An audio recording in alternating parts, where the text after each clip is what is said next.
Everything is clear now. Time to catch a killer.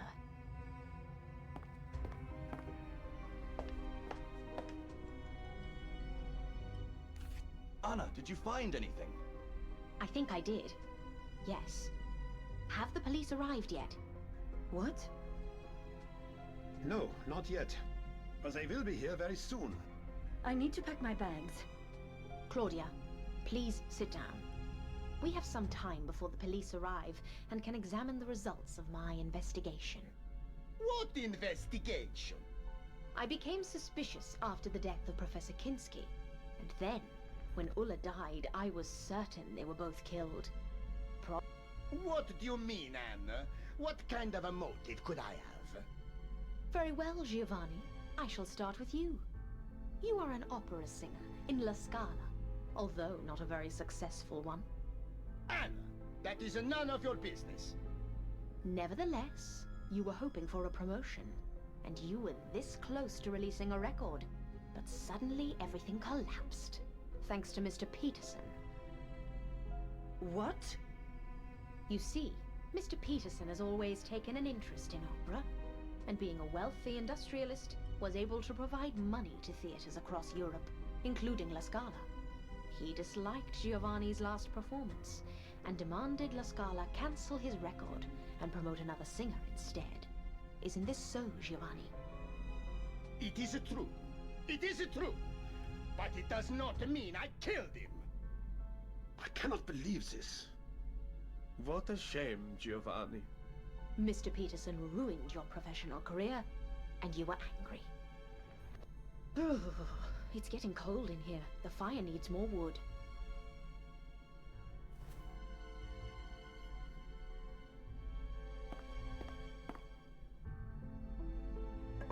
That's better.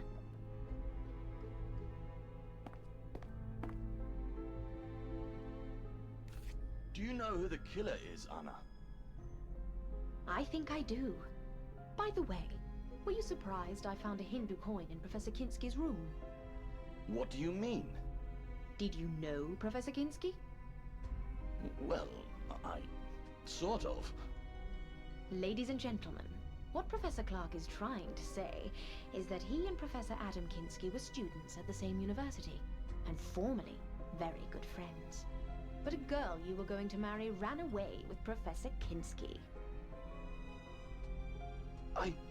How did you discover this, Anna?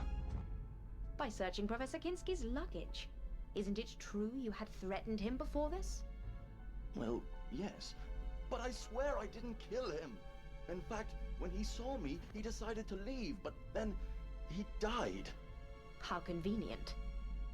I told you it wasn't me. Murderer!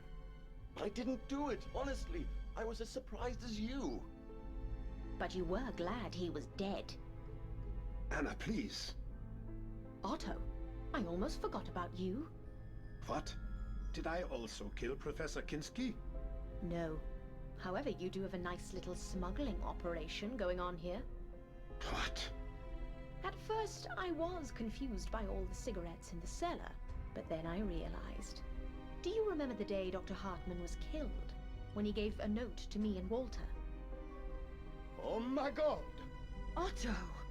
I thought Dr. Hartman had something to tell us about the killings, but he had discovered your smuggling operation and wanted to talk to us about it. How do you know that, Anna? I found a letter. Here it is.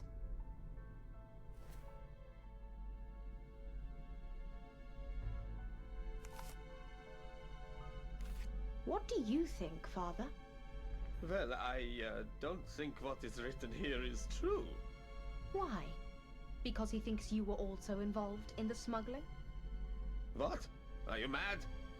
I remember how worried you were when Dr. Hartman was killed, and asked if we had uncovered anything suspicious. Now I understand your real fear was that we would find out about you. Father, is this true?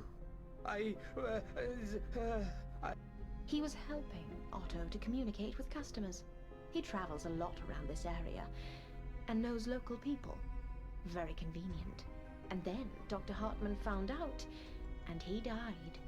Anna, it is not what you think. I'm speechless, gentlemen. To kill a man because he uncovered your smuggling operation was cruel punishment. We didn't kill him. In fact, we didn't even know he discovered... Oh, never mind. What a shame. Sadly, it is, yes. Well, Anna, it is a relief to know all the criminals have been found. But now, please excuse me. I need to pack my bag and leave this place as soon as the road is cleared. Well played, Claudia. To be honest, I admire your skill. What are you talking about? Have you seen this postcard?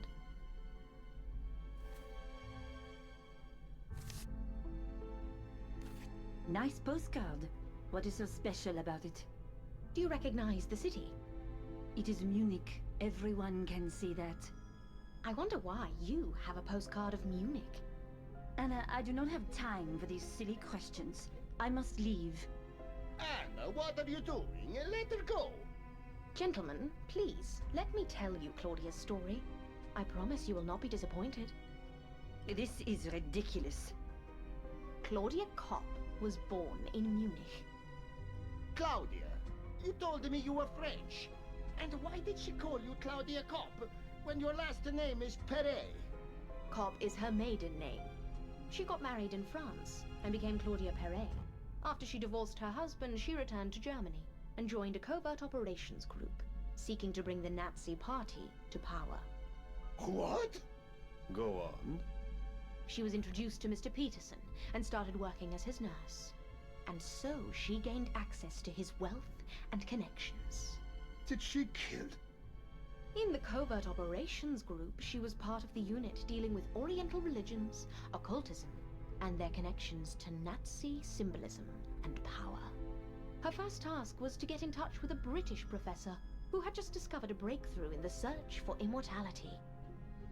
What utter nonsense. This actually makes sense. I told you I was contacted a few times.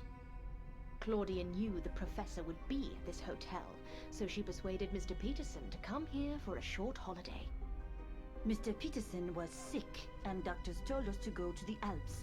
That is the only reason we came here. The only problem was that Claudia did not know what the professor looked like, and both Professor Clark and Professor Kinski were here. Time was of the essence, so Claudia had to act quickly. She tore out the photos from the guest photo album and stole the hotel keys so she would have access to all the rooms. So that explains the missing keys and the missing photographs. On the day I arrived, Claudia decided to check Professor Kinski's room. But alas, the professor returned to his room at a very unfortunate moment when Claudia was going through his luggage. That is the funniest thing I have ever heard. And then what? He saw me and had a heart attack? No. Professor Kinski threatened to report you to the police and tell all the guests you were a thief. So you had no other choice. And the next morning you remembered he complained about his heart. My God, I do not believe this. Claudia, is this true? This is a joke, Father. Can you not see? She has accused us all. The only innocent person here is Anna. Anna, go on, please. It's a telephone. I will answer it, Otto.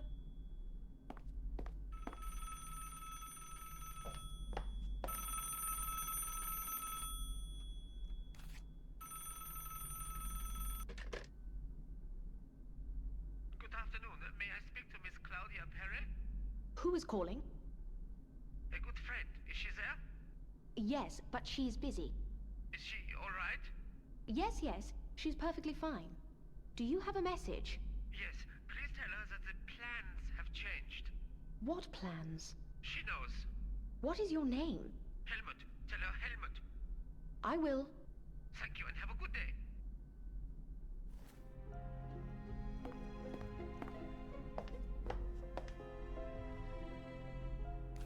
Who was on the telephone? A man named Helmut. He was looking for Claudia. I do not know him. He asked me to tell you that the plans have changed. Plans? I don't know about any plans. Who is Helmut? I told you I do not know him. Anna, please continue. Where was I? Oh yes, when Claudia killed Professor Kinski. Later that night, Ulla confided in Claudia that when she was younger, she worked as a nurse, and Professor Kinski's heart attack looked suspicious. Furthermore, Ulla discovered puncture marks on his neck that were probably made by a syringe. She also told Claudia that she planned to discuss it with Dr. Hartmann. Mein Gott! After their conversation, Claudia decided to take care of Ulla. She acted quickly, and we discovered Ulla's body later that evening. Complete nonsense. The next morning, Dr. Hartmann decided to investigate. As a doctor, it was obvious to him that something wasn't right, and he suspected that Professor Kinski and Ulla were both killed. Ironically, he discovered the smuggling operation during his investigation. Furthermore, he realized it was run by Otto with the help of Father Lenz. What a shame. As I said, it is not what you think it is. Oh, never mind. Anna, please, continue. Dr. Hartmann wanted to share his findings and wrote 2 notes, one to me and one to Walter, asking us to come to the cellar at 11 o'clock, where he wanted to show us the boxes full of cigarettes. Well, at least Dr. Hartmann wasn't killed by me. On the contrary, Claudia, you knew Dr. Hartmann discovered something, and so you decided to kill him as quickly as you could. You didn't have time to stage another heart attack, so you stole Mr. Peterson's gun, ran to the cellar, and shot him. Later, you put the gun case in Giovanni's room, and the gun in Professor... You confused us all. Walter found the body first, and took out his gun, and began to look around. When I entered the cellar, I saw Dr. Hartmann's body, and Walter holding a gun. We argued, and after we searched the cellar, we left and informed everyone of Dr. Hartmann's death. Nonsense! When we announced the death of Dr. Hartmann, it turned out Giovanni was missing a pair of shoes. Professor Clark had mislaid his passport, and Mr. Peterson could not find his gun. For now we know what happened to Mr. Peterson's gun. But what about the shoes and the passport? We are almost there, Otto. Be patient, please. Did you find my passport, Anna? Yes, I did. Here it is.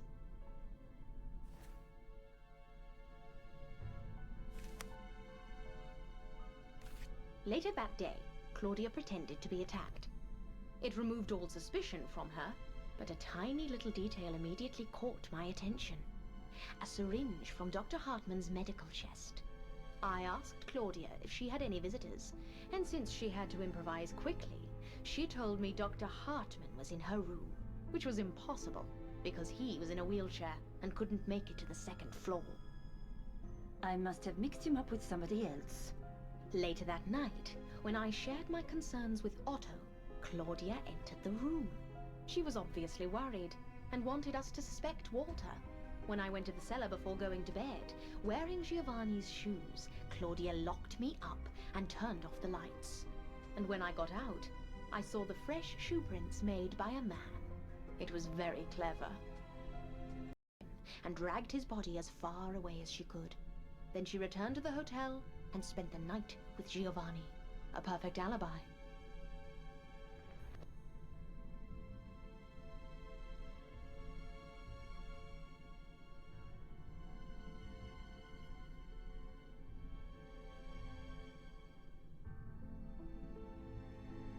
You witch! In order to incriminate Giovanni even more, she smashed his record and scattered its pieces near the cellar door. A cold-blooded killer. What happens next is relatively straightforward. We all thought the killer was either Walter or Giovanni. The only problem was that Walter knew that he was not the killer, and he doubted that Giovanni was capable of murder. He suspected Claudia, and she had to keep him quiet. So many innocent lives. And there was one last thing I needed to check. It was more or less clear to me that the killer was Claudia. I just didn't know if she had communicated with someone outside. But the phone lines were down. Exactly. Yesterday I saw Claudia walking around with a mirror. I decided to do the same, and to my surprise, when I started to reflect the sunlight to the other part of the mountain, I got the same response back. Very clever, Claudia. What do you say? I won't say anything. Not until I see my lawyer. Very well. Police, open up, police! What is going on here? Is everything all right? Thank God you are here. We have a murderer here. Mrs. Claudia Perret. Mrs. Perret, is this true? I won't say anything without my lawyer. All right then. Stay here, please. We need to check the premises.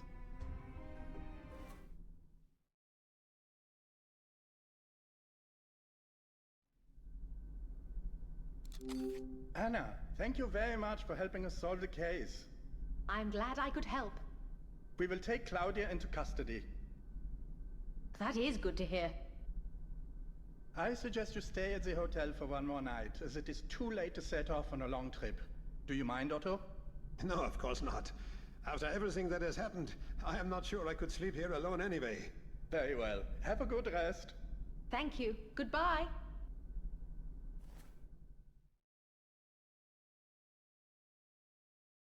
I have packed all my belongings, and I'm ready to go. Let's go outside.